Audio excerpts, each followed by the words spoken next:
धन्यवाद रजनीश जी। सर्वप्रथम माँ भारती और परमपिता परमात्मा गुरु जंबेश्वर को और इस तपोभूमि को दंडवत नमन करता हूँ। श्री बिश्नोई मंदिर समिति डाबला, श्री गुरु जंबेश्वर बालिका विद्यालय समिति डाबला के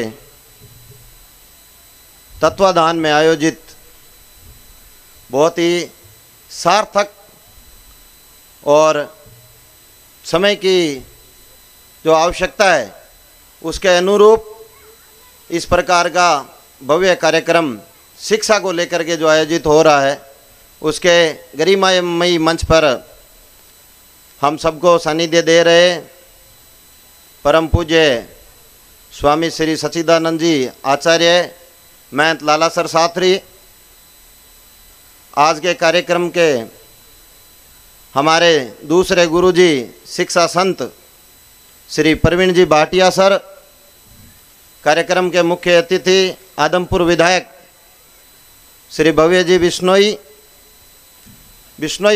अखिल भारतीय बिश्नोई महासभा के राष्ट्रीय अध्यक्ष श्री देवेंद्र जी बुढ़िया साहब, हमारे स्थानीय लोगों के चहेते और जन जन के रोल मॉडल श्री देवेंद्र जी बिश्नोई साहब, एसपी साहब, हमारी मातृशक्ति की और समाज की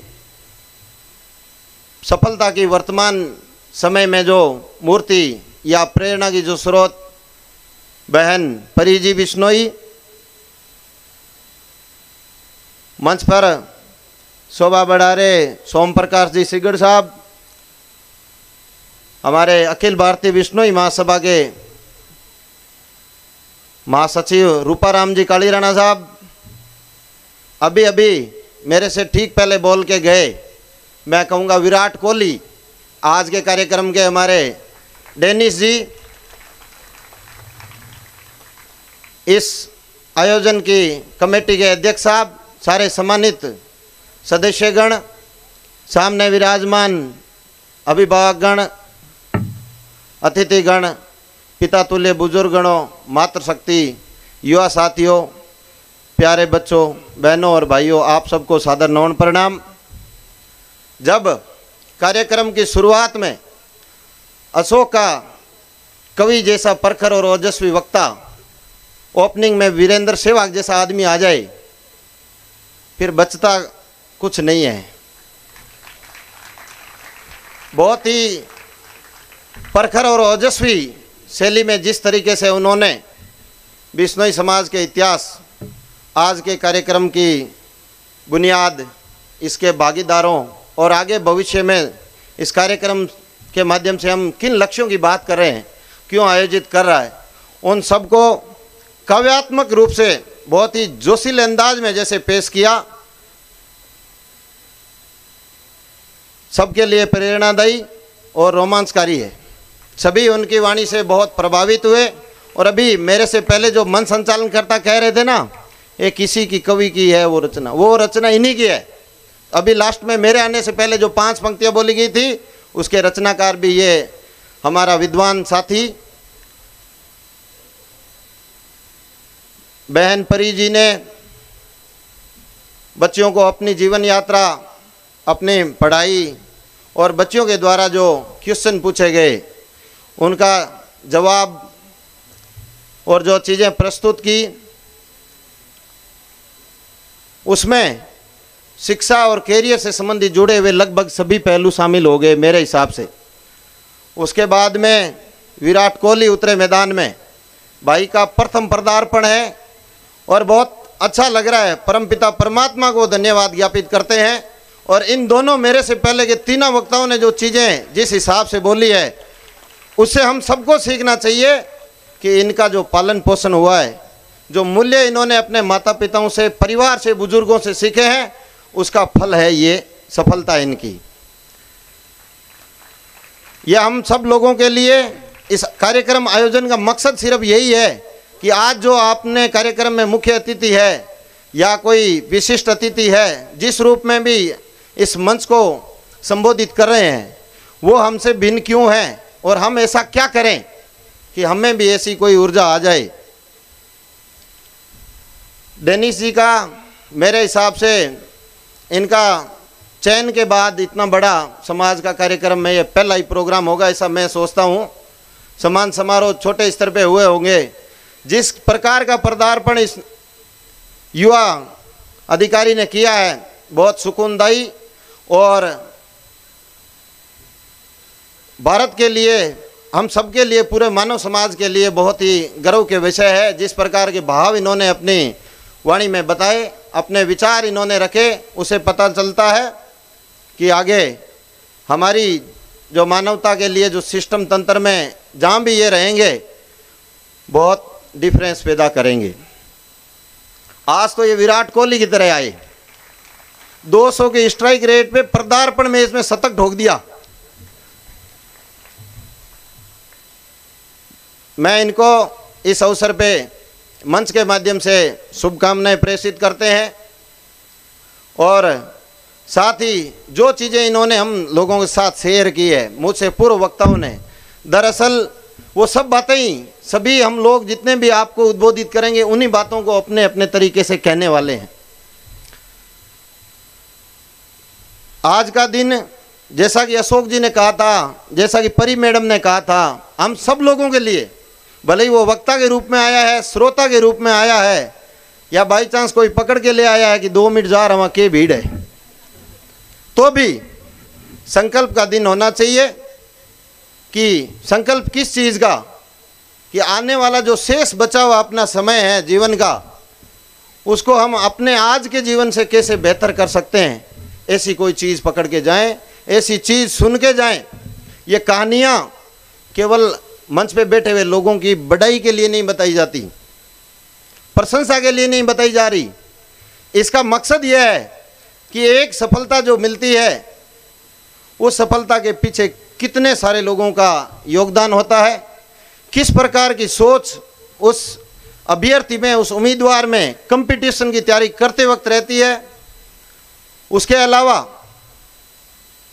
आप वर्तमान में जो भी कर रहे हैं, पढ़ने वाले बच्चे जो कर रहे हैं, या हम लोग भी कुछ भी काम कर रहे हैं, उस काम को स्वहित से थोड़ा और बढ़ाएं, कुछ परहित का भी करें। इस प्रकार के संकल्प लेने का ये दिन है। मैं अपनी आज की वाणी में, आज के मेरे जो उद्बोधन में सारी वही बात करूंगा जो पूर्व वक्ताओं द्वारा कही गई है, बस मेरा जो व्यू है उसके साथ जोड़ता जाऊंगा। परी मैडम ने कहा कि आदतें अच्छी होनी चाहिए, सबसे पहली बात बिल्कुल सत्य है।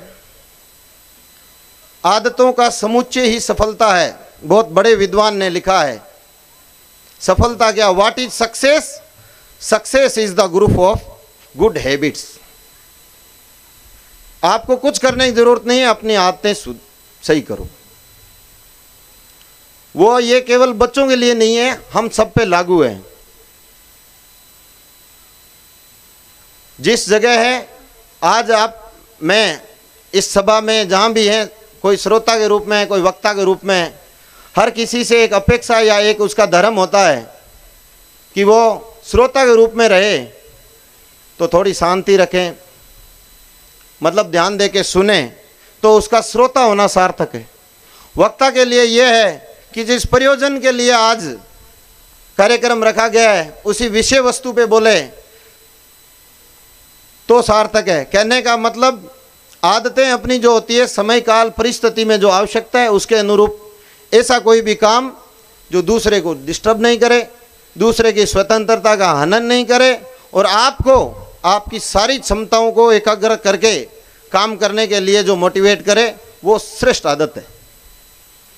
उसमें सुबह उठने से लेकर के शाम को सोने तक हर आदमी कुछ न कुछ करता है, लेकिन उस सब काम को यदि हम थोड़ी सी व्यवस्थित तरीके से प्लान करके थोड़े अच्छे भाव से करें, मन में यह भाव रखें कि यूँ पहली दादी ही पड़दादी ही बही गई, या दादा पड़दादे थे, कहाँ हैं, याद ही नहीं आ रहे। तो जिनको हम पढ़ रहे हैं या जिनके बारे में पढ़ाया जा रहा है या जो बोल रहे हैं, सब उनकी सभी जगह चर्चा है। क्या कारण है? सोचो समझने की ज़रूरत है। उसका कारण है कि उस आदमी का दायरा केवल खुद के हित तक ही नहीं है, उसके अलावा परहित में उस आदमी ने कितना काम किया है, उन्हीं का इतिहास है, उन्हीं का वर्तमान है और उन्हीं का भविष्य होगा। सभी जीवों में मनुष्य को सबसे विवेकशील और समझदार जीव माना जाता है। ऐसा हम समस्त मानव समुदाय मानते हैं कि हम सभी जीवों को अपने कंट्रोल में रखे हुए हैं। शेरों को भी हमने अभ्यारण्य बना के बंद कर रखा है कि ये कुन्नों में रहेंगे, गिर गुजरात में रहेंगे, टाइगर रणथंभौर में रहेंगे। मानते हैं कि शेर जंगल का राजा है, लेकिन फिलहाल जो अपने पास लिखित इतिहास है या वर्तमान की जितनी ज्ञान की अवधारणा है, उसमें मनुष्य सब चीज़ों का राजा बना हुआ है। सच्चाई ये है कि इस प्रकृति के आगे अपनी भी वही हैसियत है जो हमारे लिए चिंटी या कोई अदृश्य किसी जीव का जब काट के जाता है तो अपन वो रगड़ के देते हैं 1 मिनट। प्रकृति के लिए हमारी हैसियत भी ऐसी ही है। कहने का मतलब मेरा भाव ये है कि इस अनंत प्रकृति को, इस ब्रह्मांड को हम नहीं जान सकते, लेकिन एज ए मनुष्य होने के बाद अपने जीवन को कैसे और अच्छा बना सकते हैं, कैसा हमारा जीवन सुखी रहे, आनंद पूर्वक रहे और संतोष से परिपूर्ण रहे। हर आदमी के जीवन का मूल मकसद यही है। और गुरु जम्बेश्वर भगवान ने भी यही बात की थी, जिया ने जुक्ति और मुआ ने मुक्ति। अपने धर्म का सार भी यही है कि जियो तो जुक्ति से जियो, और यही हमारा परम ध्येय है। भले ही वो आदमी अनपढ़ है, बूढ़ा है, तरीका उसका कुछ भी है, वो जो भी काम कर रहा है या कुछ करने की चेष्टा कर रहा है, उसके पीछे मकसद यही है कि जीवन आरामदायक हो, जीवन अच्छा हो, जीवन सुखपूर्वक हो। यही चेष्टाएं, इन सब सुखों के जीवन आनंददायी हो, इन सब जो लक्ष्य है उनको प्राप्त करने का सबसे बड़ा माध्यम है शिक्षा।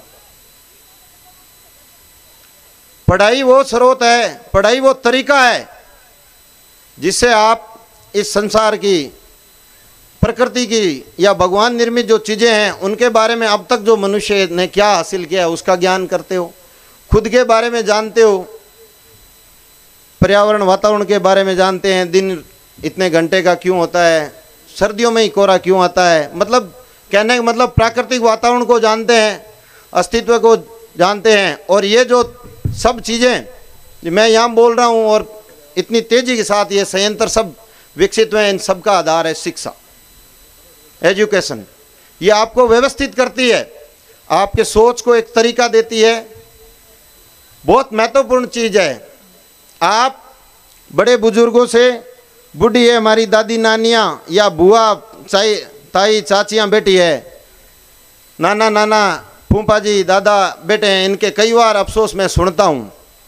सब कुछ होने के बाद उनका जो अफसोस निकलता है वो यही होता है कि थोड़ा जे पढ़ाई को माने मौको मिल जा नहीं तो आज कौन हो के हो। सच बता रहा हूँ, कहने का मतलब शिक्षा बहुत महत्वपूर्ण चीज है। हम सौभाग्यशाली हैं, अभी यहाँ से मन से कह रहे स्वामी विवेकानंद जी की जयंती 12 जनवरी राष्ट्रीय युवा दिवस के रूप में हमने मनाई। हमारे पास भी विवेकानंद जी जैसे संत हैं, आज हम उनके साथ, उनके मिशन में साथ जुड़े और जिस प्रकार के मूल्य स्वामी विवेकानंद जी ने इस देश के लिए तत्समय विश्व पटल पर रखे थे, दुनिया के सामने भारत की सनातन संस्कृति को जिस रूप में प्रकट किया था और जो देश के युवाओं को या देश उस वक्त आज़ादी की लड़ाई में किन मूल्यों की जरूरत थी, उनका प्रचार प्रसार और उसको किस तरीके से हमारे सामने प्रस्तुत किया है, आज हम पढ़ते हैं, उनसे प्रेरणा लेते हैं। ऐसे ही संत इस मंच पे भी हमारे साथ विराजमान हैं। ये हमारे समाज का सौभाग्य है कि 538 वर्ष पहले अपना समाज नए पंथ के रूप में दीक्षित होके आज समय तक निरंतर प्रगति के पथ पर अग्रसर है। सदैव चुनौतियां अलग अलग रूप में होती है और ये रहेगी। जहां मानवता रहेगी वहां अच्छाइयाँ रहेगी, बुराइयां रहेगी, हर व्यक्ति में रहेगी। वो कब प्रकट होती है? जब उसको मौका मिले। ये इस प्रकृति द्वारा ही उत्पन्न है। कहने का मतलब यदि हमारा समाज के मूल्य जिन चीज़ों को स्वीकार करता है, जिन चीज़ों की रेस्पेक्ट करता है, जिन चीज़ों की बात करता है, समाज के सारे लोग वही चीज़ करने का प्रयास करते हैं।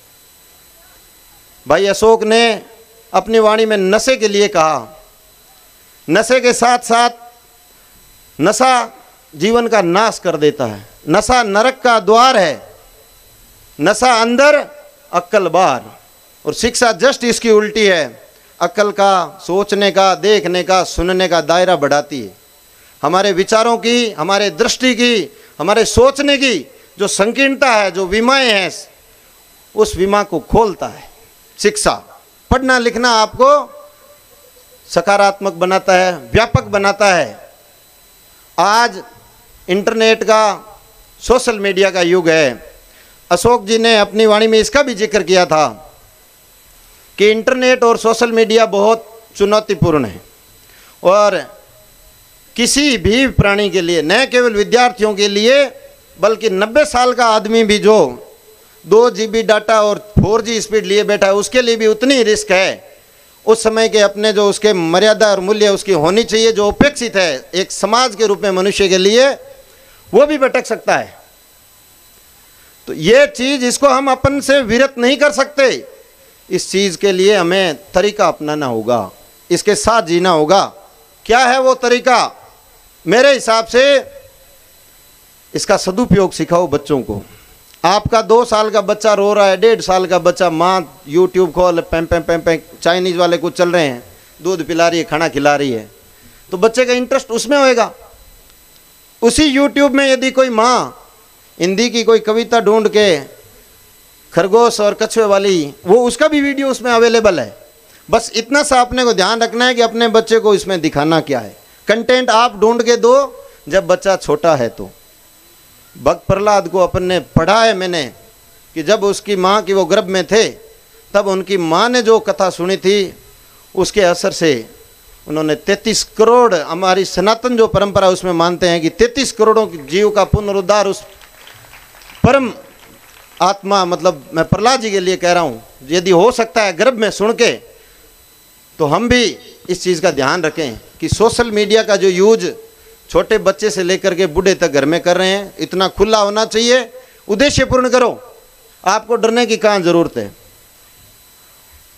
केवल सोशल मीडिया ही डर का कारण नहीं है। आप खराब व्यवहार करते हैं जो रीति नीति विधि मर्यादा कानून संविधान के अंतर्गत नहीं है, हर कहीं गलत है। जिस प्रकार से हम अपनी बोली में, कर्म में और बाकी लोक व्यवहार में सब चीज़ों का ध्यान रखते हैं, तो इस सोशल मीडिया का उपयोग करना भी अभी हमें सीखना पड़ेगा, आना पड़ेगा, और जिम्मेदारी के साथ करो, तभी इस टेक्नोलॉजी का फायदा मिलेगा। इसके जो नुकसान है उसके लिए अपने को इसका यूज करने की आदतें बनानी होगी, किस प्रकार से इसका सदुपयोग करना है। और इसके सदुपयोग से कोरोना काल के बाद में इसका इतना व्यापक रूप से प्रचार प्रसार हुआ है। हमारे गुरुजी जहाँ भी सत्संग करते हैं, आप शाम के समय कुछ भी काम कर रहे हो, सोने जाते हो तो नींद आए तब तक चला के छोड़ दो। अपने 29 नियमों की मर्यादा, बहुत भाग्यशाली हैं हम लोग। इतनी इस प्रकृति के अनुरूप और इस पर्यावरण के अनुकूल गुरु जम्बेश्वर भगवान ने अपने को दी थी और है, और हम लोग उसका पालन करते हैं। केवल जागरूकता के साथ और ध्यान रखे यदि और करेंगे तो उसका जो रस है, उसकी जो व्यापकता है, उसका जो आनंद है, हम महसूस कर सकते हैं। तो सभी प्रयास करें कि अपने दैनिक जीवन में, चाहे पैरान में, बोलने में, उठने में, रीति रिवाजों में, परंपराओं में 29 नियमों की मर्यादा को केंद्र में रखें। तो न केवल इसके लिए ये नहीं है कि आप विष्णु ही हो, इसलिए कि अच्छा मनुष्य होने के लिए जो बढ़िया आदतों की अपन बात कर रहे हैं, वो इसके पालन करने से बढ़िया आदत आ सकती है। प्रतिदिन स्नान करो, बच्चों को कराओ। 5 साल से बड़ा हो गया, नहाए बिना अन्न मत दो, उठ के बच्चे को पानी पिलाओ, दूध पिला दो, बाद में उसकी आदत डालो कि टाइम से सुबह वो निवृत्त हो जाए। और आजकल के बच्चे इतने स्मार्ट है, इतने स्मार्ट है। मेरे घर 5.5 साल की बच्ची है, मुझे लगता है वो मेरी दादी है, सच बता रहा हूं। पता नहीं उसको कौन सिखाता है, चाहे ड्यूटी से संबंधित बात हो, या मेरे फ़ोन की कोई और अथाई हो, या परिवार वालों के साथ बात हो, अभी हाल ही में पिछले महीने दिसंबर लास्ट में दिल्ली गए थे, वो साथ में थी मेरे। तो रेड लाइट पे क्या हुआ, भारत में चूंकि भारत बहुत बड़ा देश है, बहुत सारी असमानताएं, मैं बच्चों क्वेश्चन पे भी आऊँगा। उसके बाद भीख मांगने वाले रेड लाइट पे एक महिला एक बच्चा आए, तो मैं गाड़ी चला रहा था, क्योंकि रेड लाइट थी तो रुके हुए थे, वो 5 4 3 यूँ हो रहे। तो मैंने, धर्मपत्नी साथ में थी, मैंने कहा भाई तेरे पास खुले रुपए दे, यहाँ है नहीं, बेचारी ठंड में देते हैं। तो वो उससे क्या है, वो हैंड बैग निकला कौन, तो छोरी पीछे से चिल्लाई, बच्ची जोर से चिल्लाई कि पापा गाड़ी रोको, रुपया देना है। मतलब इतनी छोटी बच्ची के मन में इस प्रकार के भाव, इस प्रकार की करुणा होती है स्वाभाविक रूप से। वो हमने पैदा नहीं किया है, उसने इस संसार से अच्छी चीज़ों सीखी है। तो उस प्रेरणा को, उस बचपन भाव को अपने अंदर हम सब लोग भी जिंदा रखें। मेरे लिए ऐसे ऐसे क्वेश्चन खड़ी कर दिया, पापा आप चाचा जी से आज बहुत सख्त बात की, आप तो बहुत गंदे हो, आप ऐसे क्यों करते हो, थोड़ी देर लड़ते हो फिर सही हो जाते हो। मतलब उस बच्ची के जो इस प्रकार की जो जिज्ञासाएं हैं, उसे मैं भी बहुत सारी भगवान को शुक्रगुजार करता हूँ। मैंने मांग के ईश्वर से बच्ची ली थी कि भगवान मेरे को पहली जो संतान हो वो बच्ची के रूप में आए। और मैं इसीलिए किया है कि मैंने जितनी महिलाएं मेरे जीवन में आई है, चाहे वो मेरी दादी थी, चाहे वो मेरी माँ है, या और कोई भी आज तक मेरे संपर्क में, चाहे वो सहपाठी के रूप में आई है, चाहे बहनें हैं, बुआएं हैं, गांव की है, मैं जिसके भी घर गया हूँ सभी मातृशक्ति से मिल के आया हूँ आज तक, और हमेशा मिलता रहता हूँ उनको। जितना बाहर वाले लोगों की बात की है, सेम बात अंदर जाके करता हूँ। ये मेरा मकसद इसलिए रहा है। मैंने भी सच्चिदानंद जी जैसे गुरुओं से और इनके ऐसे ही साहित्य से पढ़ के, सुन के, या मेरी माँ के जीवन में जो कष्ट देखे थे, उससे मेरे मन में ये भाव बना, ये संकल्प बना कि मैं एक बच्ची का बाप बनूंगा और फिर उस बच्ची के लिए उसको ऐसा माहौल दूंगा जो बाकी लड़कों के लिए मैं देखना चाहता हूँ। परी मैडम हमारे साथ ऐसा एक उदाहरण है सामने।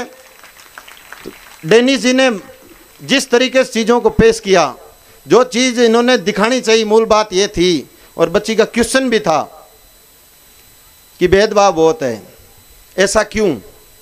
इसके बहुत सारे कारण हैं, इसको एक मन से या इसको संबोधित नहीं कर सकते, लेकिन इस भेदभाव को समाप्त करने के लिए हम क्या कर सकते हैं, आज ये संकल्प हम सबको लेना चाहिए। जो भय माँ बाप को बच्ची को बाहर भेजने में या उनकी पढ़ाई में या किसी भी चीज़ के लिए है, उस भय पे गौर करो, वो भय क्यों है, और उस भय का आपको समाधान आपके पास ही मिल जाएगा। जैसा डेनिस जी ने कहा कि बच्ची को पढ़ने भेजते हो तो आप साथ जाओ, मैनेज करो। अरे भाई जा रहे हैं, जिनकी माएँ पिताजी बच्चों के साथ गए वही बच्चे सक्सेस हो रहे हैं, चाहे लड़का हो या लड़की। परी जी इनका साक्षात उदाहरण है। अभी एक बच्ची और इस साल IAS का इंटरव्यू दे रही है, सुनीता नाम है, फूला सर की है, 6 बहनें हैं, 2 भाई है, 8 बहन भाइयों की 6ठे नंबर की बहन है। एक बहन उनकी टीचर है, 2 बहन जुड़वा डॉक्टर है। पिताजी उनके साधारण से एडवोकेट है, फुल्लासर गांव बजू तहसील में पड़ता है। दिल्ली जब मैं गया था तो उनकी माँ से मैं मिला, माँ बेटी दोनों भी गए। दिल्ली फर्स्ट टाइम गई है बच्ची, इंटरव्यू दे रही है IAS का, 16 फरवरी को उसका इंटरव्यू है।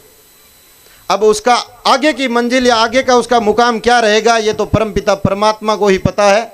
लेकिन जो चर्चाएं उनकी माँ के साथ हुई है, वो मैं यदि आपको साझा करूं तो उससे बड़ी प्रेरणा हमारे लिए हो ही नहीं सकती। सोचो 6 बेटियां हो जिसके, अभी घर में कह रही 2 गायें, उनका जो पियर है उन मातृशक्ति का वो डड्डू गांव में है। तो उनसे हमने दिल्ली बैठे तो बच्ची का मॉक इंटरव्यू के हिसाब से, उसको मोटिवेशन करने के हिसाब से बच्ची का जब लिया तो उसकी माँ मतलब इस प्रकार से चीज़ें बताई उस बच्ची की जर्नी की। उस बच्ची 2019 में स्प्रिंग बोर्ड में उसने क्लास UPSC की तैयारी के लिए IAS के हिसाब से बोर्ड ज्वाइन किया। उसके बाद में कोरोना काल में घर में ही रह रही है, फुल्लासर गांव में डाणी में एक कमरे में पढ़ के बच्ची IAS मेंस पास कर रही है। एक बच्ची मुंडवा में पढ़ के ऑल इंडिया 30वीं रैंक ला सकती है। तो डाबला, सज्जंडा, रायशी नगर, पदमपुर, गंगानगर, कठी बैठो कोई भी आदमी किसी भी रैंक ला सके, बशर्ते उनकी माँ उस मातृशक्ति की तरह या सुशीला देवी की तरह सोचे। उनके पिताजी मनीराम जी की तरह या राम प्रताप जी की तरह सोचे। कहने का मतलब एक माँ बाप के लिए उनकी संतान ही विरासत है। हम लोग कितना धन कमाएंगे या हमने क्या क्या कार्य किए, कर्तृत्व से ज़्यादा हमारी जो विरासत हम छोड़ के जाएंगे वो हमारी संतान है और हमारा व्यवहार। यदि हमारा व्यवहार अच्छा है, हम सही मूल्यों के साथ जी रहे हैं, हमारी आदतें अच्छी है, तो कोई ऐसी कारण नहीं है कि आपकी संतान अच्छी नहीं होगी।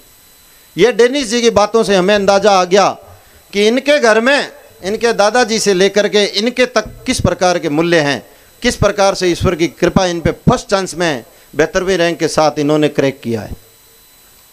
तो मैं इन बातों को बार बार इसलिए कोट करना चाह रहा हूँ कि मनुष्य जीवन में सबसे बड़ी जो महत्ता है जिस चीज़ की, वो मूल्यों की है, रीति की है। इन्हीं को अपन संस्कार कहते हैं।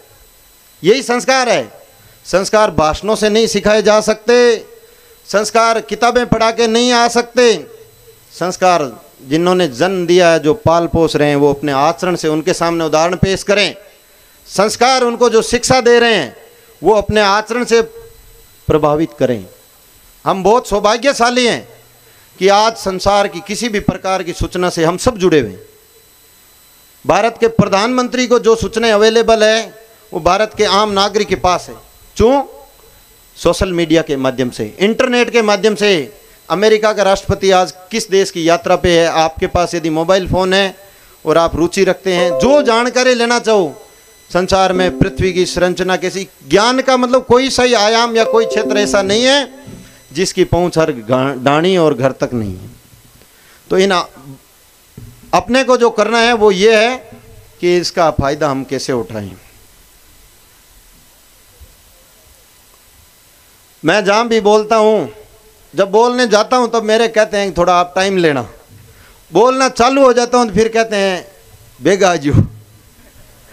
ये सौभाग्य है, मुझे अच्छा लगता है हमेशा ही, और मैं वही बात आप लोगों के साथ साझा करना चाह रहे हैं। केवल बच्चियों के साथ नहीं, मैं तो बाहर खड़ा जो घूम रहा है आदमी, उसको भी यही कहना चाह रहा हूं कि जो बचा हुआ जीवन है उसमें जहां भी नकारात्मक चीज़ें हैं, जो भी, उसको त्याग करके कोई ऐसे अच्छा संकल्प आज अपन ग्रहण करके जाएं। मैंने तो यहाँ आके डेनिस जी के उद्बोधन से और परी मैडम के उद्बोधन से इतनी चीज़ें सीखी है, इतने संकल्प मन ही मन लिए हैं और आज तक लेते आए हैं। उसी वजह से कहीं न कहीं मैं मानता हूँ कि कोई भी मंच आपको तभी बुलाता है जब आप कुछ अच्छे लोगों से अच्छी चीज़ें सीखते हो या अच्छी चीज़ें बोलते हो। सभी से आग्रह है कि ऐसी प्रतिभा सब में है, सिर्फ आपको ये भरोसा खुद में निर्मित करना है, और नहीं है तो उसके कारण खोजो कि आपका भय का कारण क्या है। अरे भूख कोई नहीं मरता, आ गया जो हर किसी को इतना, अभी के टाइम में इतना धन ये धरती उपजा रही है, इतनी अनाज उपजा रही है कि जो हमारी फूड हैबिट है, जो हमारी खाद्य पदार्थों की आपूर्ति अपने आप हो जाएगी।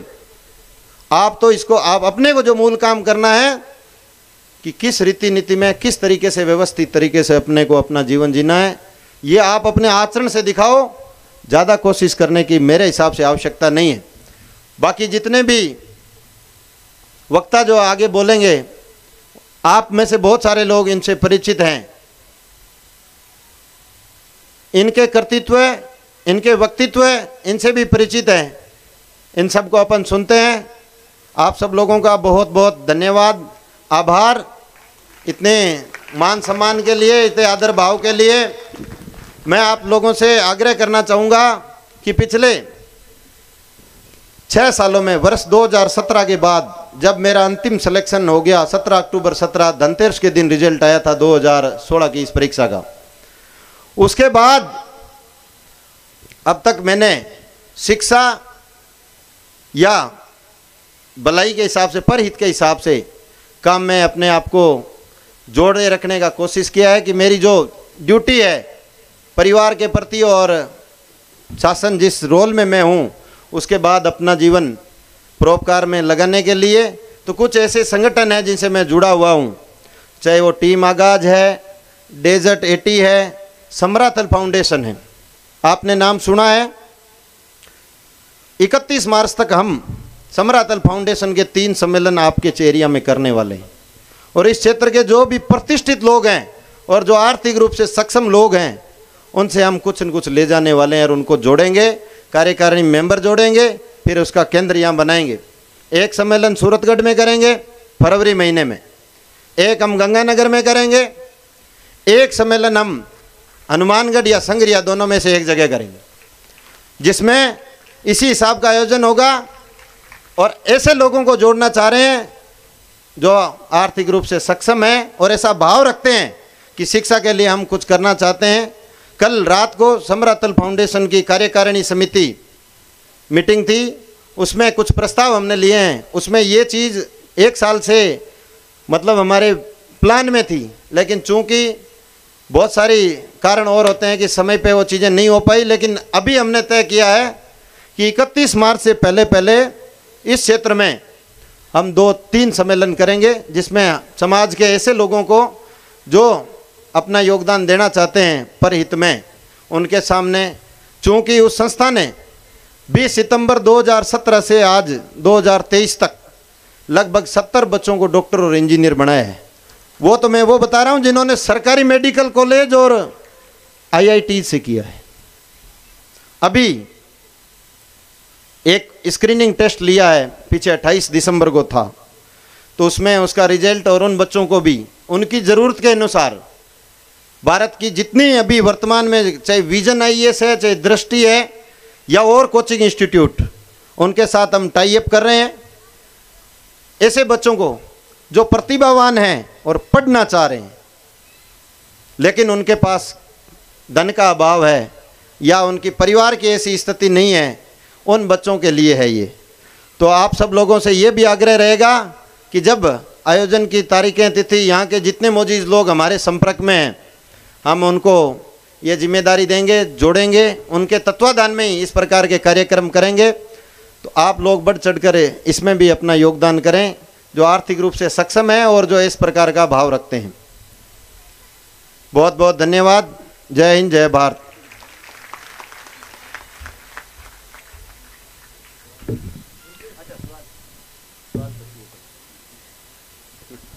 गुड आफ्टरनून सर, मेरा नाम काजल है। मैं श्री गुरु जम्बेश्वर बालिका उच्च माध्यमिक विद्यालय की कक्षा 12 की छात्रा हूँ। मेरा प्रश्न आपसे यह है कि आपने RS की परीक्षा उस दौर में पास की जिस दौर में राजस्थान में बिना राजनीतिक रिश्तेदारी के आप क्लर्क भी नहीं बन सकते थे।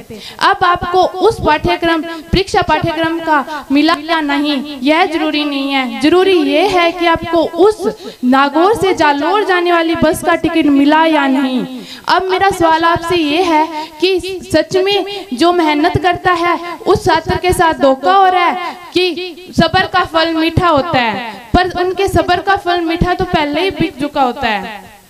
बहुत बढ़िया। मैं बच्चियों के सवाल से इतना प्रभावित हुआ हूँ, और ये बच्चियों के सवाल जो पूछे हैं ना बच्चियों ने, उससे ये बानगी है कि भविष्य में आने वाली पीढ़ी कितनी प्रतिभावान है। यदि उनका कोई अनपढ़ माँ बाप और पड़ोसी आज यदि इनकी कदर नहीं कर रहा है, तो वो अपने ही लिए कोई कुआं या खड्डा खोद रहा है।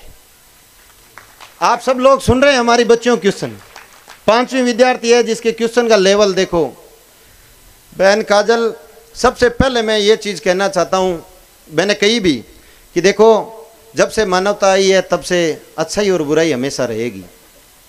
हमें फोकस किस चीज़ पे करना है? Positive pay. आज का जो हमारा तंत्र है, जितना इतिहास राजनीतिक या यहाँ का हमने पढ़ा है या आपने भी अब तक पढ़ा है, उसमें आज जो स्थिति है, आज जो व्यवस्था है, सबसे लोकतांत्रिक और सबसे जीवंत व्यवस्था है। इतने अधिकार नागरिक होने के नाते हमें प्राप्त है और इतने उपचार हमें प्राप्त है कि यदि हमारे अधिकारों में किसी प्रकार का हनन होता है तो उनको हम कैसे अधिकारों को एंश्योर कर सकते हैं।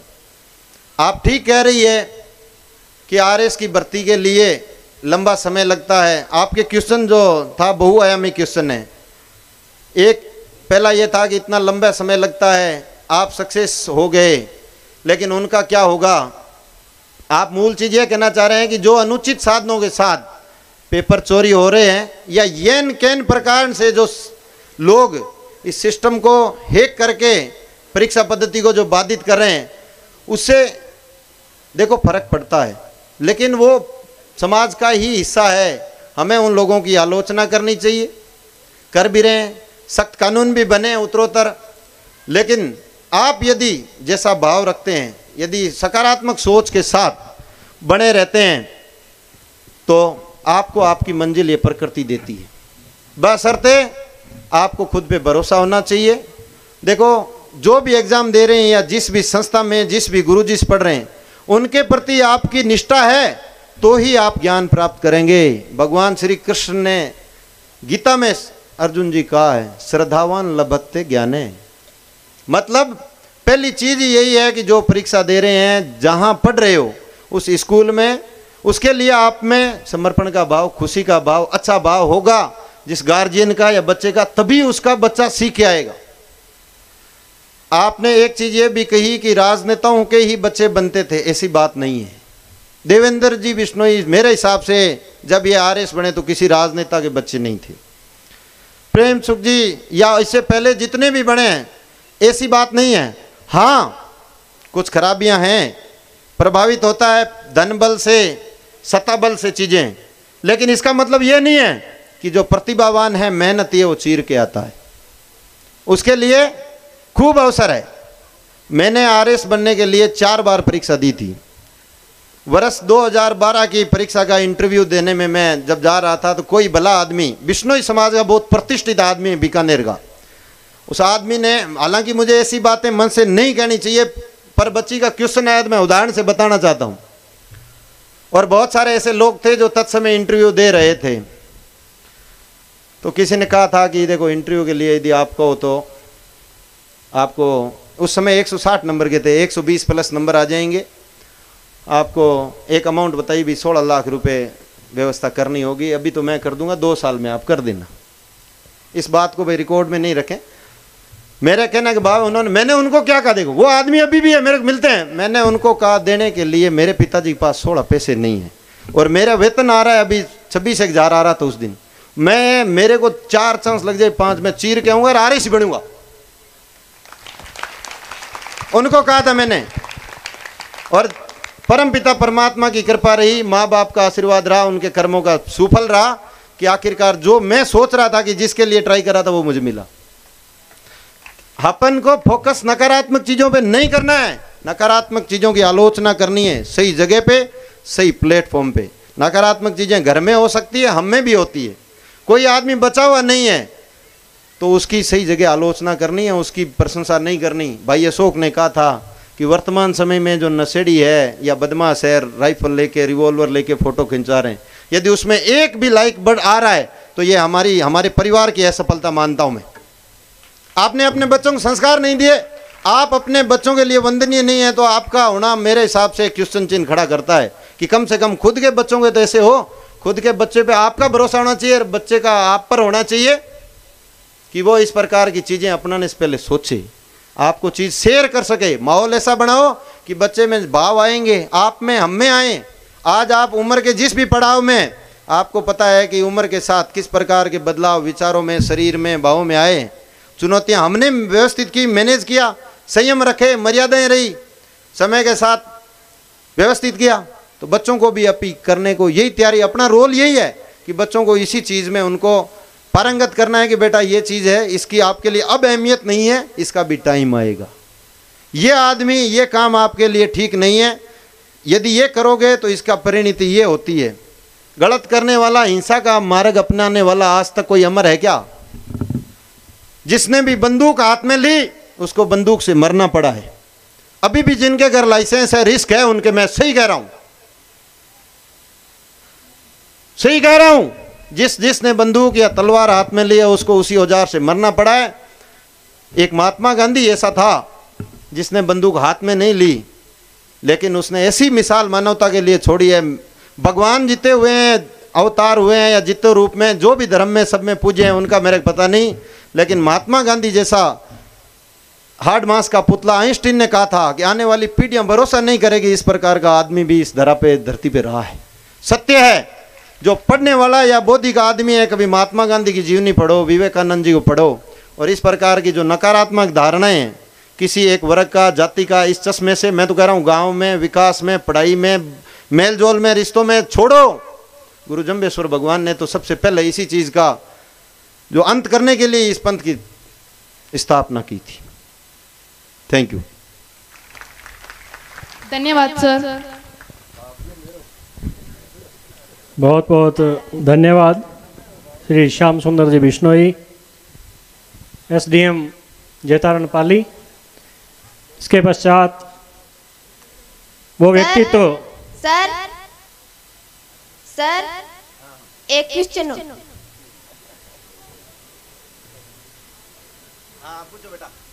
गुड आफ्टरनून सर, मेरा नाम खुशबू है, मैं कक्षा 10 में पढ़ती हूँ। मैं राजकीय उच्च माध्यमिक विद्यालय बुड्ढा जोहर डाबला में पढ़ती हूँ। मेरा प्रश्न ये है कि सर आप इस मंच तक पहुँचे, इसमें सबसे ज्यादा योगदान किस चीज का रहा है? वाह खुशबू, कितना अच्छा क्वेश्चन पूछा है। देखो, मैं पहले भी अपनी बातों में जिक्र किया है कि सफलता के लिए हम एक आदमी को या एक कारण को जिम्मेदार नहीं बता सकते। किसी एक आदमी के लिए हो सकता है, अभाव भी अपने आप में एक बड़ी प्रेरणा है। मैं एक साधारण किसान परिवार का बच्चा रहा, सरकारी स्कूल में 8वीं तक पढ़ा हूँ। सिंगल टीचर थे सूरजगढ़ झुंझुनू के सुरताराम जी 8वीं तक। हम 55 बच्चे थे। 8वीं में जब मैंने परीक्षा दी, मैं एक ही विद्यार्थी था। हमारी ढाणी में जो आदमी गए उनको पता है कि हम आपसे दुरुस्त और टेल में थे तो मुड में हो नेर मेन पानी में लास्ट बच्चों खुचो ताबे हवे हमारे। कहने का मतलब अभाव जो चीज़ें होती है वो भी अपने आप में मोटिवेशन होता है। मैं तो इसको ऐसे मानता हूँ कि कुछ चीज़ें संयोग से या ईश्वर की कृपा से होती है कि आदमी को समय के साथ इस प्रकार का माहौल या चीज़ें आती जाती है। मेरा आरएस का ड्रीम 2008 में पहली बार मेरे दिमाग में मतलब आया। वो भी 14 जनवरी 2008 का दिन था जब मैं जयपुर एसटीसी के लिए मेरा कॉलेज मेरे को मिली थी। हालांकि मैं करना नहीं चाह रहा था, लेकिन किसी साथी के साथ, साथी का भी नाम कोट करना चाहूँगा, सरवणराम सारण नाम है, रोडवेज में कंडक्टर है, वो उस टाइम मेरे साथ थे। उनके साथ मैं गया, ताराचंद जी सारण करके आरएस ऑफिसर थे, उनके घर। मकर संक्रांति के दिन था। मकर संक्रांति शेखावटी और जयपुर एरिया में बहुत धूमधाम से मनाई जाती है। पूरा शहर छत पे उमड़ा रहता है, स्वादिष्ट व्यंजन आते हैं और मतलब अलग ही माहौल है। त्यौहार सबसे बड़ा त्यौहार है उस एरिया का। कल का दिन था जब मैं उनके घर गया उनके साथ। चूंकि मैं ठीक साधारण एक गांव से गया, मेरे लिए बीकानेर भी नहीं था, सीधा खाजूवाड़ा से जयपुर। तो मैं उनके साथ जब उनके घर गया, हम पतंग उड़ाने के हिसाब से गए, तो जाते ही ताजुब हुआ कि मुंजे की अलग लटाई है, लाल मुंजो, कालो मुंजो, हरो मुंजो और सफेद अड़ गट्टी कौन हुई के मारकन तो बाई और किन्नी लड़ाओ में ढाणी में दोरा में तो किन्नी की आगे उड़ा हुआ। कहने का मतलब पहली जो फर्स्ट अपीयरेंस देखा, मैंने कहा ये क्या चीज़ है भाई, अत्ते रंगू मुंजो और पूरी अति मोटी लटाई। थोड़ी देर में छत पे गए, पतंगों का ढेर, 2 आदमी आए हुए। ये कौन है? ये कणियाँ पौने हैं पतंग में। डोकरी उनकी माताराम बेटी, आगे तिल की पापड़ी, गुड़ की पापड़ी, गोल अलग, चोरस अलग, एक में ड्राई फ्रूट अलग, कॉफी थोड़ा वो ले रहे हो, ढुड़गी। 2 आदमी पड़िया जब साफ। मैं क्यों यार, दादी तो अपड़ ही है। जस्ट इस बात को पॉजिटिव ले आप। मैं मेरा जो सपना कहाँ से बना वो आपको बता रहा हूँ। थोड़ी देर में देख कर मैं लास्ट में उनको पूछा भाई मामला क्या? ये कौन है? कि ये तो नौकर है और ये इनकी साहब की माँ है। साहब थोड़ी देर में, साहब तो समय नहीं था, आए देखे गए, उनसे मिलने वाले आ रहे थे। वहाँ बड़ा त्यौहार है मकर संक्रांति, नीचे ही थे कमरे में भीड़। तो वो मेरे लिए फर्स्ट अपीयरेंस वो था। तब मैंने उसी दिन ठान लिया था कि मैं आरएस बनूंगा। उसके बाद में मैंने फर्स्ट एग्जाम आरएस का ही दिया था वर्ष 2010 में ग्रेजुएशन करते ही। तो उस सपना वहाँ से बना। उसके बाद देखो सहयोग, बहुत सारी चीज़ें अपने हाथ में नहीं है। आज अपन ड्रीम डिसाइड कर सकते हैं, लेकिन वो फलीभूत किस रूप में होगा वो भविष्य गर्भ में छिपा हुआ है, परमात्मा की कृपा पे छिपा हुआ है। इसी को भाग्य कहते हैं, इसी को उम्मीद कहते हैं, इसी को परमात्मा की कृपा कहते हैं। इसी प्रकार से मतलब बहुत आदमी, परिवार का रोल होता है, पढ़ाने वालों का होता है, मिलने वालों का होता है, साथियों का होता है। इस प्रकार के बहुत सारे कारण हैं। धन्यवाद खुशबू। Thank you sir.